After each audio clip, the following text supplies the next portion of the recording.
వర్షాలు కూడా పడినాయి కాబట్టి వేరుశెనక్కాయలు కూడా వచ్చినాయి. ప్రతి ఒక్క రైతన్న కూడా వేరుశెనక్కాయలు కూడా తీసుకొని ప్రతి ఒక్క రైతన్న కూడా పంటలు పెట్టుకోవాలి. అదేవిధంగా కంది కూడా వచ్చింది, రకరకాల కందులు కూడా వచ్చాయి, నవధాన్యాలు కూడా వచ్చాయి. ఎక్కువ మంది కూడా ప్రతి ఒక్క రైతన్న కూడా పంటలు పెట్టుకోవాలని ప్రత్యేకంగా రైతు సోదరులందరూ కూడా కోరుకుంటాం. ఇన్సూరెన్స్ వచ్చినప్పుడు నాకు రాలేదనేది లేకుండా ప్రతి ఒక్క భూమి ఉండే రైతన్న ప్రతి రైతన్న పంటలు పెట్టాలని ప్రత్యేకంగా ఈ సభముఖంగా ఒక రైతుగా మీకందరికీ కూడా చెప్పాం. ప్రతి ఒక్కరూ అదేవిధంగా ఈ ప్రోగ్రాం కూడా వచ్చి ఈ 2 సంవత్సరాలు పూర్తి చేసుకున్న సందర్భంగా చాలా సంతోషంగా ఉంది. ఇంకో విషయం ఏమంటే నిన్ననే ఒక మాజీ మంత్రి వాళ్ళు మాట్లాడినారు. మన హోమ్ మినిస్టర్ అయిన అనితమ్మ గారి గురించి చాలా దారుణంగా మాట్లాడారు. మేకప్ మ్యాన్ అంటారు.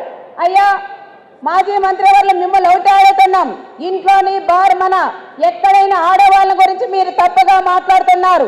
దయచేసి మేకప్లు అనేటివి మీరు ఎవరికి అది వ్యక్తిగతంగా ఉండేటి, కానీ మీరు దయచేసి ఇలాంటివి మాట్లాడితే ఆడవాళ్ళని కించపరిచి మాట్లాడడం అది కరెక్ట్ కాదని మాజీ మంత్రి వాళ్ళకు కూడా నేను తెలియజేస్తున్నాను.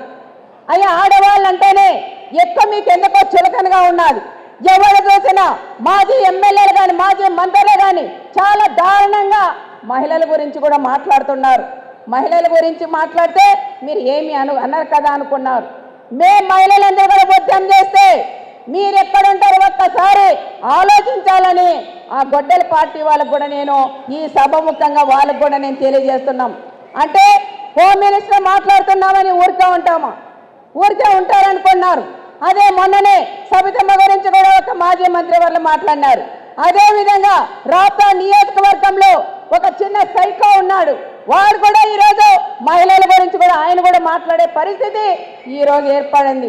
ఇలాంటివన్నీ కూడా పోలీస్ డిపార్ట్మెంట్ కూడా చర్యలు తీసుకోవాలని ప్రత్యేకంగా కూడా చెప్తున్నాం. చట్టాన్ని మా చేతుల్లో తీసుకోవాలనుకోలేదు, చట్టాన్ని మీ చేతుల్లో తీసుకొని ఇలాంటి దుర్మార్గాల్ని ఏమి చెయ్యాలనేది అదే మీరే ఆలోచించి చెయ్యాలని ప్రత్యేకంగా తెలియజేసుకుంటూ ఏది ఏమైనా 2 సంవత్సరాలు మనం పూర్తి చేసుకున్న సందర్భంగా అందరూ కూడా హ్యాపీగా ఉండామని మరొక్కసారి మీకు అందరికీ కూడా ఈ అవకాశం ఇచ్చిన దానికి